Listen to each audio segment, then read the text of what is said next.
আসসালামু আলাইকুম ওয়া রাহমাতুল্লাহি ওয়া বারাকাতুহু। আলহামদুলিল্লাহি নাহমাদুহু ওয়া নাস্তাইনুহু ওয়া নাস্তাগফিরুহু ওয়া নু'মিনু বিহি ওয়া নাতাওয়াক্কালু আলাইহি ওয়া নাউযু বিল্লাহি মিন শুরুরি আনফুসিনা ওয়া মিন সাইয়্যাতি আমালিনা।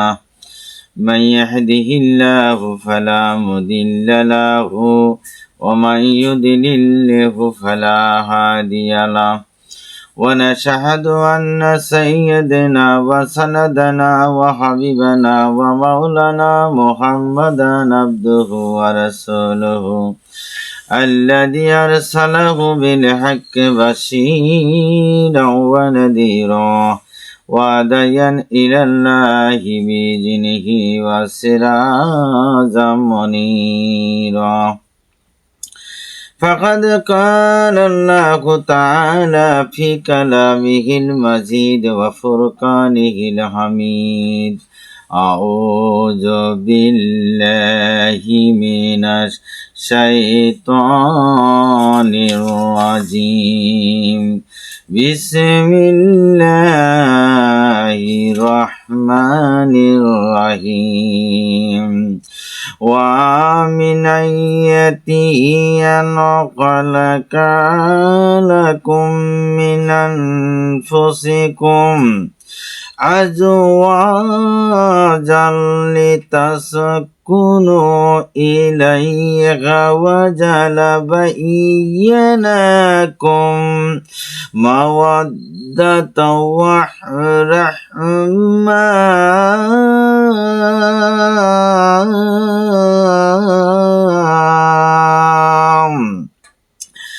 إن الله وملائكته يصلون على النبي يا أيها الذين آمنوا صلوا عليه وسلموا تسليما. صلى الله على محمد صلى الله عليه وسلم. নাহমাদুহু ওয়া নুসাল্লি আলা রাসূলিল কারীম। প্রিয় বোনেরা আমার, কখনো না শুকরিয়া করবেন না বা স্বামীকে এই রকম কথা কোনোদিন বলবে না যে তোমার বাড়িতে আসিয়া কোনোই সুখ শান্তি পাইলাম না। আমার নবী সাল্লাল্লাহু আলাইহি ওয়াসাল্লাম ডেকে ডেকে বলেন, ওই আমার উম্মতেরা গো, আমি দোজখের মধ্যে অধিকাংশ মেয়ে লোক দেখেছি। সাহাবীগণ বললেন, হুজুর, ইহার কারণ কি? তিনি বললেন, যারা অন্য লোকের উপর গজব লানত করে আর আপন স্বামীর না শুকরিয়া খুব বেশি বেশি করিয়া থাকে। স্বামী যদি কোনো দোষ ত্রুটি পাইয়া আপনাকে মারেন বা গালিগালাজ করেন, এই জন্যে মায়ের মনে রাগে দূরে সরিয়া থাকবেন না, বরং স্বামীর হাতে পায়ে ধরিয়া নিজের দোষ স্বীকার করিয়া অতি ভক্তির সহিত স্বামীর সঙ্গে মিলেমিশে জিন্দিগি কাটাইতে থাকুন।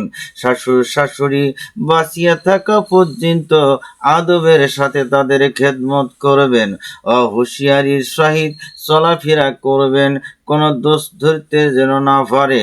কোনো কাজে বা কোনো কথায় তাদের মনে দুঃখ দিবেন না। বড় কষ্ট করে তো তাহারা আপনার স্বামীকে মানুষ করেছেন, না খেয়ে খাওয়াইছেন, কষ্ট করে বিদ্যা শিখিয়েছেন। শ্বশুর শাশুড়ির অন্তরে আঘাত এখানে কথা বলা যাবে না। স্ত্রীর কথায় মাকে বাপ মায় আলাদা করে দেওয়া যাবে না। কিন্তু ইসলাম বলেছে, মা যদি বলে এই বউ দিয়ে তোমার সংসার হবে না, ইসলাম চলবে না, তাহলে বউকে ভালো করার জন্য 3 বার ওয়ার্নিং দিয়ে দাও। 3 বার ওয়ার্নিং পর যদি বউ ভালো না হয়, তবে মা বাবার কথাই স্ত্রীকে তালায় দিয়ে দাও। আজ দেখা যায় মা বাপকে স্ত্রীর কথায় আলাদা করে দেয়, আর শাশুড়িকে বৎসরের মধ্যে 3 বার 4 বার দাওয়াত করিয়া পোলাও গোস্ত কোরমা খাওয়ায়। মাকে বলে বুড়ি আর বাপকে বলে বুইরা, শাশুড়কে বলে আব্বাজান, শাশুড়িকে বলে আম্মাজান, পোলাও গোস্ত বেশি করে খান। শাশুড়ি বলে বাবা আর দিও না, জামাই বলে আম্মা আরো খান। ওই ঘরে বসে মা দুখনি আসল টেনে দুই চোখের পানি মুছে আর বলে, হাই রে বাবা, কত কষ্ট করে থেকে মানুষ করেছি। যখন তোমার কেউ ছিল না তখন ছিলাম আমি, এখন তোমার সব হইয়াছে, পর হইয়াছি আমি। দুঃখের সহিত মা বোনদের বলে যাই, নিজেও বহু কষ্ট করে ছেলেকে মানুষ করতেছেন। আব্বু আব্বু বলে চুমা খাইতেছেন, নিজে না খেয়ে সন্তানকে খাওয়াইতেছেন। দেরি নাই গো মা, দেরি নাই, আপনিও শাশুড়ি হবেন, তাই চিন্তা করে চলবেন। শ্বশুর শাশুড়ির বিরুদ্ধে স্বামীকে কখনো খেপাইয়া তুলবেন না। জাল ননদের সঙ্গে মিলেমিশে চলবেন, সহ্য ধৈর্য করিয়া চলবেন। আল্লাহ পাক কোরআনে কারিমে বলেন, সূরা বাকারা আয়াত নম্বর 153, ইন্নাল্লাহা মা'আস সাবিরিন, ধৈর্যশীলদের সাথে আল্লাহ আছেন, তাদের সঙ্গে ঝগড়া বিবাদ করবেন না। মুরব্বীদেরকে আদব ও সম্মান করবেন এবং ছোটদেরকে দয়া স্নেহ করবেন। বাপের বাড়ি যাইয়া স্বামীর বাড়ির কোনো দোষের কথা বলা যাবে না, আর স্বামীর বাড়ি যাইয়াও বাপের বাড়ির কোনো দোষের কথা বলা যাবে না। আর স্বামীকে ডেকে তৎক্ষণাৎ হাজির হইবেন। হুজুর সাল্লাল্লাহু আলাইহি ওয়াসাল্লাম বলেন, যদি কোনো স্ত্রী লোক স্বামীর অসন্তুষ্টির এক রাত্রি তার সঙ্গ সারা থাকে, তবে ওই রাত্রি ফজর পর্যন্ত 70,000 ফেরেশতা সেই স্ত্রীর উপর লানত করিয়া থাকে। কত? 70,000 ফেরেশতা তার উপর লানত করে। আমার বন্ধুগণ, স্বামীর বিনা হুকুমে নফল নামাজ, নফল রোজা বাদ দিবেন না। স্বামীর বিনা হুকুমে, স্বামীর হুকুম ছাড়া এই সমস্ত কাজও করা যাবে না। তবে স্বামী যদি অন্যায়ভাবে আপনাকে হুকুম করে যে রোজা করো না, আপনাকে করতে হবে। নফল নামাজ করা যাবে না, অবশ্যই করতে হবে। কেননা নফল ইবাদতের চেয়ে স্বামীর খেদমত বেশি নেকি পাওয়া যাবে। কিন্তু ফরজ নামাজ, ফরজ রোজা, উমরি কাজা আদায় করতে স্বামীর বাধা মানবেন না। স্বামীর হুকুমে এই সব কাজে আল্লাহর নাফরমানি করা যাবে না। স্বামী আপনাকে পর্দা করিয়া চলতে নিষেধ করলে আপনার পর্দা করিয়া চলতে হবে। স্বামী আপনাকে মদ পান করতে আদেশ করলে, জিনা করতে আদেশ করলে, কাহার উপর জুলুম করতে আদেশ করলে আপনার তা প্রত্যাখ্যান করে দিতে হবে। কারণ আল্লাহর আইন লঙ্ঘন করে মানুষের আদেশ মানা জায়েজ নাই। কোনটা আল্লাহর আদেশ, কোনটা নিষেধ, কোনটা জায়েজ, কোনটা না জায়েজ, কতটা দিন এলেম শিক্ষা ফরজ, ইহাকেও স্বামী বাধা দিতে পারবে না। এই বিষয়ের দিকগুলো করে সারা অন্য সব অবস্থায় স্বামীর অনুগত হয়ে চলতে হবে। আমার বোনেরা ও আমার মায়েরা, স্বামী কেমন ধন শুনে রাখেন। যাদের স্বামী মরে গেছে তাদের জিজ্ঞাসা করে দেখেন। আর আল্লাহ না করুক, যখন আপনাদের স্বামীও মরে যাবে তখন আপনারও বুঝতে পারবেন। অতএব এখন জীবিত থাকতেই তাদের যত্ন করিয়া যা উপার্জন করবেন তাই আপনার জন্য আমল সম্বল হয়ে যাবে। স্বামীর সেবা যত্ন করবেন, তাদের সাথে চোখ রাঙিয়া কথা বলবেন না, তাদের অন্তরে আঘাত দিয়ে কথা বলবেন না। ইবাদত কবুল হবে না, নইলে ইবাদত কবুল হবে না। তালিমে আসেন, আল্লাহর কোরআনে কারিমের কথা শোনেন, মাহফিলে বসেন, হুজুর কি বলে কোরআনে কারিম থেকে তা শোনেন। আমার নবী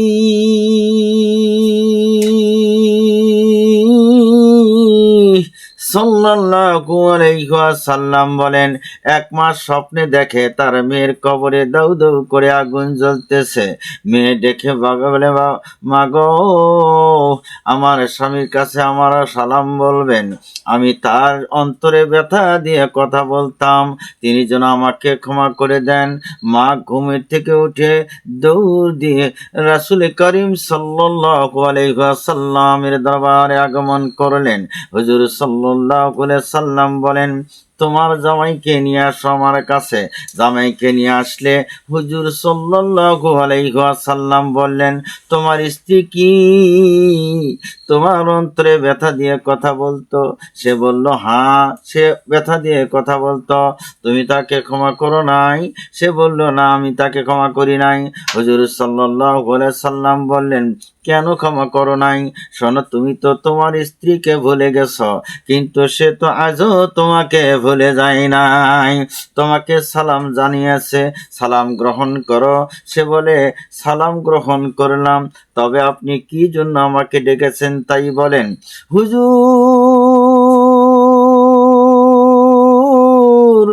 সাল্লাল্লাহু আলাইহি ওয়াসাল্লাম বলেন, তুমি পারলে তোমার স্ত্রীকে ক্ষমা করে দাও, তোমার স্ত্রীকে ক্ষমা করে দাও। সে বলে, হুজুর, ক্ষমা করব এই শর্তে যে হাসরের মাঠে মুসিবতের দিনে যদি বিপদে পড়ে যায়, আল্লাহর নবী গো, আমাকে ওই বিপদ থেকে বাঁচাইয়া জান্নাতে ঢুকিয়ে দিবেন কিনা বলেন। রাসূল করিম সাল্লাল্লাহু আলাইহি ওয়াসাল্লাম ডাক দিয়ে বললেন, যাও যাও, তুমি তোমার স্ত্রীকে ক্ষমা করে দাও।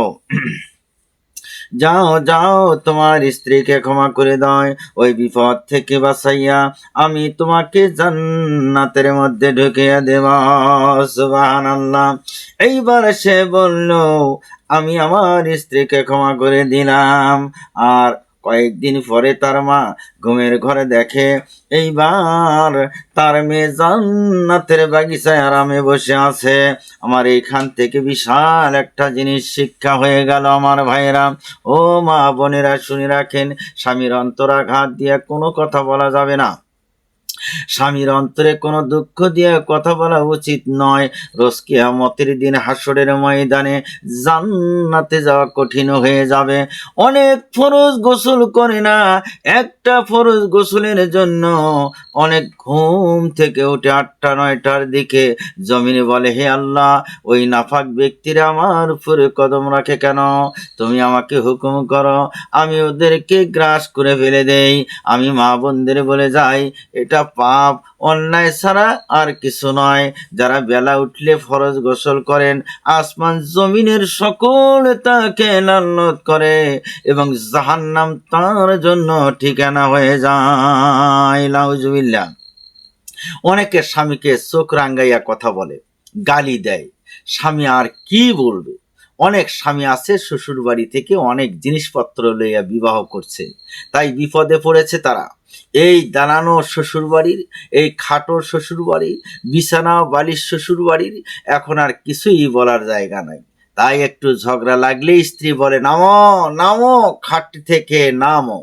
স্বামী বলে, আমাকে যে নামাস, আমি শুইব কই?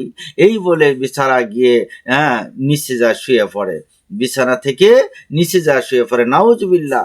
আসলে কি জানেন, ইসলাম বিরোধী কাজ হলেই এই অবস্থা হয়। তাই বলছি বোনেরা আমার, আপনি স্বামীর সঙ্গে চোখ রাঙাইয়া কথা বলতে পারবেন না। ইসলাম আপনাকে সম্পূর্ণ নিষেধ করে দিয়েছে। স্বামী যেখানে আপনাকে মারবে, আপনি যদি ধৈর্য ধারণ করতে পারেন, আপনার শরীরের ওই জায়গাটুতে জাহান্নামের আগুন লাগবে না। তবে নাক মুখের উপরে মারার অধিকার স্বামীকে দেওয়া হয় নাই। আর স্বামী যা পাবে সেই রকম দামি পোশাক স্ত্রীকে দিবে। স্বামী যা পরবে, স্ত্রীকে সেই পোশাক দেবে। স্বামী যেই দামি খানা খাবে, স্ত্রীকেও সেই দামি খানা খাওয়াতে হবে। আল্লাহ রাব্বুল আলামিন কোরআনে কারিমে বলেন, সূরা নূরের 21 নম্বর আয়াতে আল্লাহ পাক বলেন, وَمِنْ آيَاتِهِ أَنْ خَلَقَ لَكُم مِّنْ أَنفُسِكُمْ لتسكنوا إليها وجعل بينكم مودة ورحمة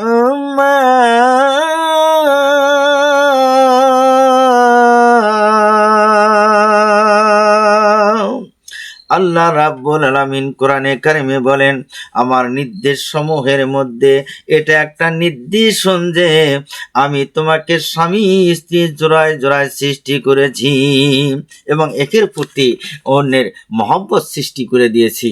সুবহানাল্লাহি বিহামদিহি, সুবহানাল্লাহি বিহামদিহি। নারীর প্রতি সৎ ব্যবহার করার জন্য আল্লাহ রাব্বুল আলামিন বলেছেন, নারীর উপর অত্যাচার করবে না, ভালো ব্যবহার করবেন। আল্লাহ পাক তা কোরআনে কারিমে জানিয়ে দিয়েছেন সূরা বাকারা আয়াত নম্বর 228।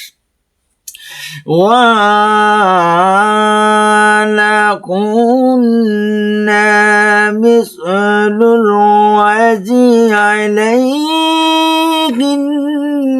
بِالْمَعْرُوفِ।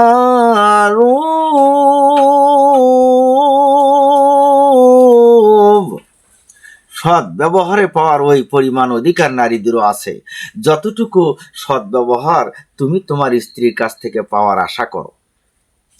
তুমি স্বামী হয়েছে বলে লাট হয়েছে বলে নাকি, তার সঙ্গে মহব্বত, ভালোবাসা এবং সম্মান অধিকার তোমার আদায় করতে হবে। স্ত্রীর সঙ্গে সৎ ব্যবহারের জন্য আল্লাহ রাব্বুল আলামিন কোরআন শরীফে বলে দিয়েছেন। সূরা বাকারা আয়াত নম্বর 187 আল্লাহ রাব্বুল আলামিন কোরআনে কারিমে তা জানিয়ে দিয়েছেন কি, হুন্না লিবাসুল লাকুম ওয়া আনতুম লিবাসুল লাহুন্না।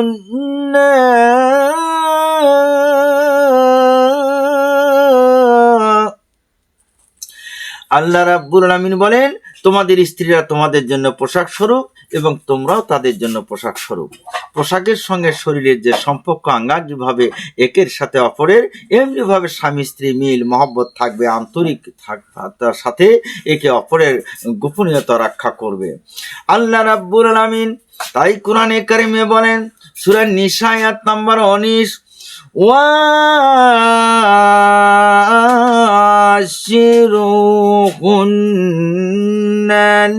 بِالْمَعْرُوفِ।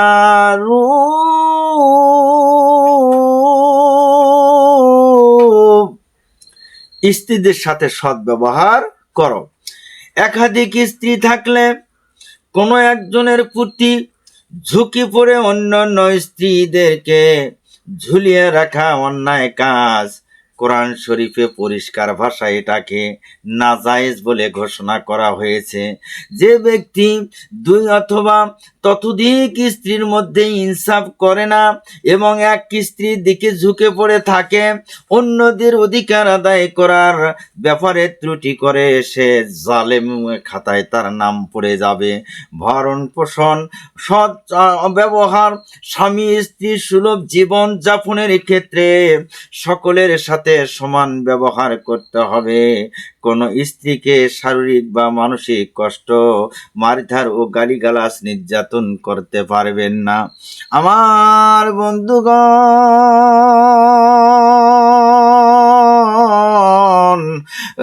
করলে পরে সেই স্ত্রীর অধিকার রয়েছে যে সে আইনের সাহায্য এই ব্যক্তির হাত থেকে নিষ্কার লাভ করবে। আর স্বামীর অধিকার হলো স্বামীর অনুপস্থিতিতে স্ত্রী এমন কোনো ব্যক্তিকে স্বামীর ঘরে আসতে দেবেন না যাকে স্বামী পছন্দ করে না। স্বামীর বংশের হেফাজত করবা, স্বামীর ইজ্জতের হেফাজত করবা, স্বামীর মালের হেফাজত করতে হবে। মা ও বোনেরা শুনে রাখেন, হুজুর সাল্লাল্লাহু আলাইহি ওয়াসাল্লাম বলেন, যদি কোনো মহিলার স্বামী অন্য কোনো মহিলাকে বিবাহ করে ইহার ফলে প্রথমা স্ত্রী স্বামীকে রাগারাগি না করে যদি সবর ও ধৈর্য ধারণ করে এবং ওই অবস্থায় তার মৃত্যু হয়, তাহলে সে শহীদের দরজা পেয়ে যাবে। সুবহানাল্লাহ। তাই আপনার দায়িত্ব এবং কর্তব্য স্বামীর সাথে নরম মেজাজ কথা বলতে হবে। শোনেন, হযরতে খাদিজাতুল কুবরা রাদিয়াল্লাহু তাআলা আনহা স্বামীর জন্য কিনা করেছেন লক্ষ লক্ষ টাকা, স্বামীর পায়ে ঢেলে দিয়েছেন। যেদিন খাদিজা নবীজির স্ত্রী হয়ে গেলেন, খাদিজার নামে বিরাট একটা বদনাম যখন হয়ে গেল যে খাদিজা বিরাট একজন ধনী মহিলা হইয়া এক গরিব এতিম মুহাম্মদকে বিবাহ করেছেন। এই কথা শুনিয়া যারা খাদিজার বদনাম করেছে সেই সব খানদানের বড় বড় লোককে দাওয়াত করা হলো। এনে খানার সামনে দিয়ে খাদিজা রাদিয়াল্লাহু তাআলা আনহা বললেন, আপনাদের সামনে আমার একটা বক্তব্য আছে। তাহারা বললেন, কি বক্তব্য আপনি দিতে চান? তিনি বললেন, আমি একটা অন্যায় কাজ করেছি। এত বড় ধনী মহিলা হইয়া একটা গরিব মানুষকে আমার স্বামী বানিয়েছি। কাজটা বড় অন্যায় করেছি, তাই না? তাহারা বলল, হ্যাঁ, এটা বিরাট অন্যায় কাজ করেছেন। এই অন্যায়টা যে কেন করলেন বুঝে আসে না। তাড়াতাড়ি তাকে তালাকের ব্যবস্থা করে দেন। খাদিজা রাদিয়াল্লাহু তাআলা আনহা বললেন, আমি তো আপনাদেরকে ফতোয়া দিতে বলি নাই, রায় দিতে বলি নাই। আমি আমার রায়টা আপনাদেরকে শুনিয়ে দিতে চাই। ফতোয়া আমি দেব। তাহারা বলে, তবে কি বলতে চান আপনি? তিনি বললেন, কাজটা ভুল হয়েছে, তাই না? তাহারা বললেন, হ্যাঁ, ভুল করেছেন। তিনি বলেন, আমার স্বামী গরিব, তাই না? তারা বললেন, হ্যাঁ, আপনার স্বামী গরিব। খাদিজা বললেন, আমার স্বামী যদি আজ ধনী হইতো তাহলে কি আপনারা বদনাম করতে পারতেন নাকি? তাহারা বললেন, না, তাহলে তো আমরা বদনাম করতে পারতাম না। কত ধনী মানুষ আপনাকে বিবাহ করতে চেয়েছে। খাদিজাতুল কুবরা রাদিয়াল্লাহু তাআলা আনহা বলেন, তাহলে আপনারা শোনেন, ও মানুষেরা শুনে রাখো, এই জন্য তোমাদেরকে দাওয়াত দিয়ে নিয়ে এসেছি। আপনাদের সামনে আজকে এই মজলিসে দাঁড়াইয়া আমি খাদিজাতুল কুবরা রাদিয়াল্লাহু তাআলা আনহা বলতেছি, আমার যত অর্থ সম্পদ, যত যা কিছু আছে, সমস্ত কিছু আমি সব কিছু আমার স্বামী মুহাম্মদ সাল্লাল্লাহু আলাইহি সাল্লামকে দান করে দিলাম। সুবহানাল্লাহ। কি বলেন আপনারা? আমি এখন গরিব না? বলেন, আমি এখন গরিব হলাম কিনা? তাহারা বলেন, হ্যাঁ, আপনি তো এখন গরিব হয়ে গেলেন। আমার স্বামী তো এখন বিরাট একটা ধনী, তাই না?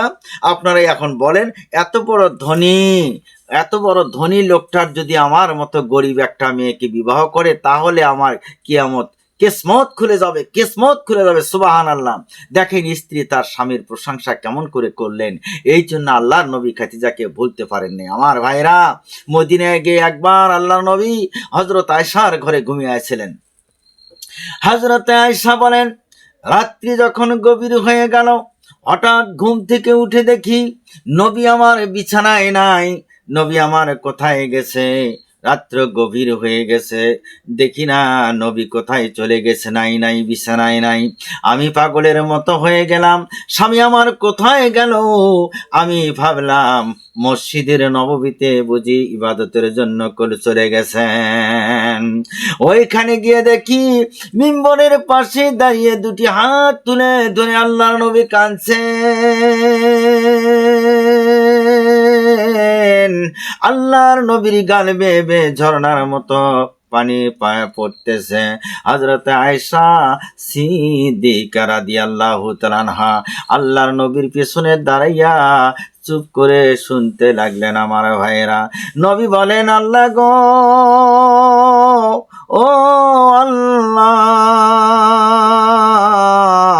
আমার খাদিজার কবর আমি মক্কাতে রেখে চলে এসেছি। আমি আমার খাদিজার কবরের পাশে দাঁড়াইতে পারি না মাবুদ গো। আমার খাদিজার কবর তোমার কাছে আমানত রাখলাম, তুমি কিয়ামত পর্যন্ত হেফাজতে রাখিও। সুবহানাল্লাহ। আর কিয়ামতের দিন, হাসরের ময়দানে দিন, যেদিন পিতা পুত্রকে ভুলে যাবে, পরিচয় দিবে না, মা সন্তানকে ভুলে যাবে, পরিচয় দিবে না, দোজখের গর্জন শোনা যাবে, ওই দিন আমি যেন আমার খাতিজা বড় স্ত্রীকে হারিয়ে না যাই। সুবহানাল্লাহ। মোনাজাত শেষ হওয়ার পর হযরত আয়েশা সিদ্দিকা রাদিয়াল্লাহু তাআলা বললেন, হুজুর, আজকে আমার বিছানা, আমার মহব্বত ছেড়ে আপনি খাতিজা খাতিজা করে মসজিদে এসে কাঁদছেন কেন? খাতিজার কথা এত কেন আপনার মনে পড়ে? যেই খাতিজাকে আপনি 40 বছরের বিধবা অবস্থায় বিবাহ করলেন, আপনার যৌবনের আরম্ভ আর তার যৌবনের শেষ, এই বুড়িটাকে নিয়ে আপনি জীবন কাটালেন, আজ পর্যন্ত কি আপনি সেই বুড়িটাকে বলতে পারলেন না? হযরত আয়েশার মুখে খাতিজাকে বুড়ি শব্দ শুনে আল্লাহর নবীর মুখখানা মলিন হয়ে গেল। হযরত আয়েশা বলেন, ইয়া রাসূলুল্লাহ, আমি বুঝতে পেরেছি খাতিজাকে আমি বুড়ি বলেছি, এই জন্য আপনার মুখখানা মলিন হয়ে গেছে। হুজুর,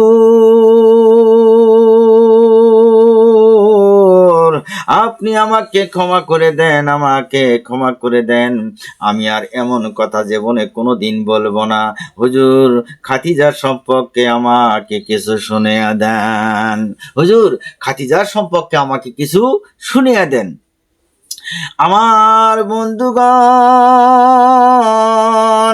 আল্লাহর হাবিব সাল্লাল্লাহু আলাইহি ওয়াসাল্লাম বলেন, ও আয়েশা রে, শোনো রে আয়েশা, শোনো, তোমরা আমার সুখের সময়ের স্ত্রী, আর খাতিজা আমার এমন সময়ের স্ত্রী যখন আমাকে আশ্রয় দেওয়ার মতো একটা লোক মদিনায় ছিল না, মক্কায় ছিল না।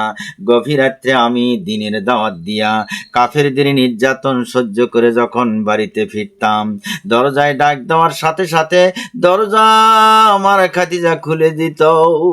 আমি বলতাম, খাতিজা তুমি কি ঘুমাও না রে? খাতিজা তুমি কি ঘুমাও না? যত রাত্রে আসি এক ডাকের দরজা তুমি খুলে দাও।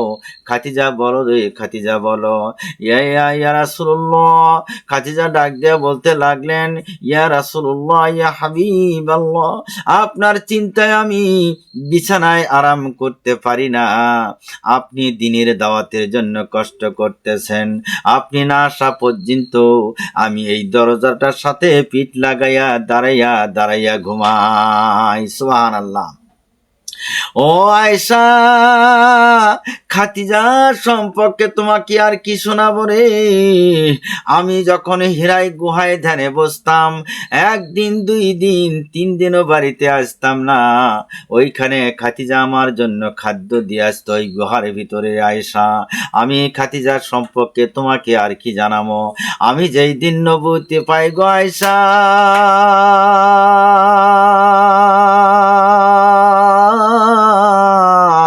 আমি এতিমের মতো ঘুরি গো। মক্কায় সবাই আমার দুশমন। ওই সময় খাতিজা আমার সামনে দাঁড়িয়ে বলেছে, হুজুর গো, আপনি কান্দিবেন না, আপনি চিন্তা করবেন না, এই দুনিয়া থেকে যদি আপনাকে রাসূল বলে স্বীকার না করে, আমি খাতিজা সর্বপ্রথম তাওহীদের কালেমা পড়ে মুসলমান হয়ে গেলাম। লা ইলাহা ইল্লাল্লাহু মুহাম্মাদুর রাসূলুল্লাহ। আমার বন্ধুগণ, আল্লাহর হাবিব সাল্লাল্লাহু আলাইহি ওয়াসাল্লাম কাঁদেন আর বলেন, শোনো গো, আমার খাতিজা যদি আমার কাছে না আসতো, আমার মা ফাতেমা কলিজার টুকরা আমার কাছে আসতো না, আমার ফাতেমা যদি দুনিয়াতে না আসতো গো আয়েশা, ইমাম হাসাইন আর হুসাইন আমার কাছে আসতো না। হযরতে আয়েশা স্বামীর জন্য কি না করেছেন আমার ভাইয়েরা। 7 বছর বয়সের সময় আবু বকর সিদ্দিক রাদিয়াল্লাহু তাআলা আনহু হুজুর সাল্লাল্লাহু আলাইহি সাল্লামকে ডাক দিয়ে বললেন, হুজুর, আমার কলিজার টুকরা আয়েশাকে আপনার খাতিমা বানিয়ে দিতে চাই। তখন হুজুর সাল্লাল্লাহু আলাইহি সাল্লাম এর বয়স 52 বৎসর ছিল। তখন আয়েশা রাদিয়াল্লাহু তাআলা আনহা ধুলা বালু দিয়ে খেলা করতেন। হুজুর সাল্লাল্লাহু আলাইহি ওয়াসাল্লাম তখন আয়েশাকে বিবাহ করেছিলেন। 9 বৎসর বয়সের সময় উঠে নিয়ে আসতে গেছেন। নবীর ঘরে যখন আয়েশা রওনা করলেন, তখন আবু বকর সিদ্দিক রাদিয়াল্লাহু তাআলা আনহু ডাক দেয়া বলেন, শোনো মা গো আয়েশা, তুমি জানো তোমার আজকে কার বিবাহ দিয়েছি, কার সাথে বিবাহ দিয়েছি মা গো? তুমি কি জানো? শোনো মা আয়েশা, শোনো গো মা, আমার হুজুর ঘর থেকে বাহিরে যখন আসবে, আমি আবু বকর আমার নবীর নিজে খেদমত করব। আর বাহির থেকে যখন ঘরের ভিতরে যাবে গো মা, তখন তুমি আমার নবীর নিজে খেদমত করবা।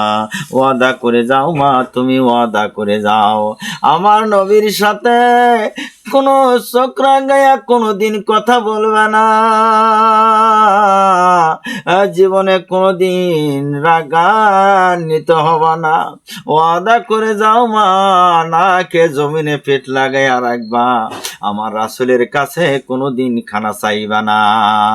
ওয়াদা করে যাও মা, আমার নবীর অন্তরে আঘাত এনে কোনোদিন কথা বলবা না। হযরতে আয়েশা বলেন, আব্বা গো, না খেয়ে মরে যাব, তথাপি নবীর অন্তরে কোনোদিন কথা হানা দিয়ে বলবো না। হযরতে আয়েশা নবীর সংসারে কষ্ট করেছেন আমার ভাইরা। পুরা কোরআনে কারিমের হেফজ ছিলেন হযরতে আয়েশা। বহু সংখ্যক হাদিস তার মুখস্থ ছিল। আল্লাহর হাবিব সাল্লাল্লাহু আলাইহি ওয়াসাল্লাম একদিন হযরতে আয়েশাকে ডেকে বললেন, ও আয়েশা গো, তুমি আমার স্ত্রী, আমার বহু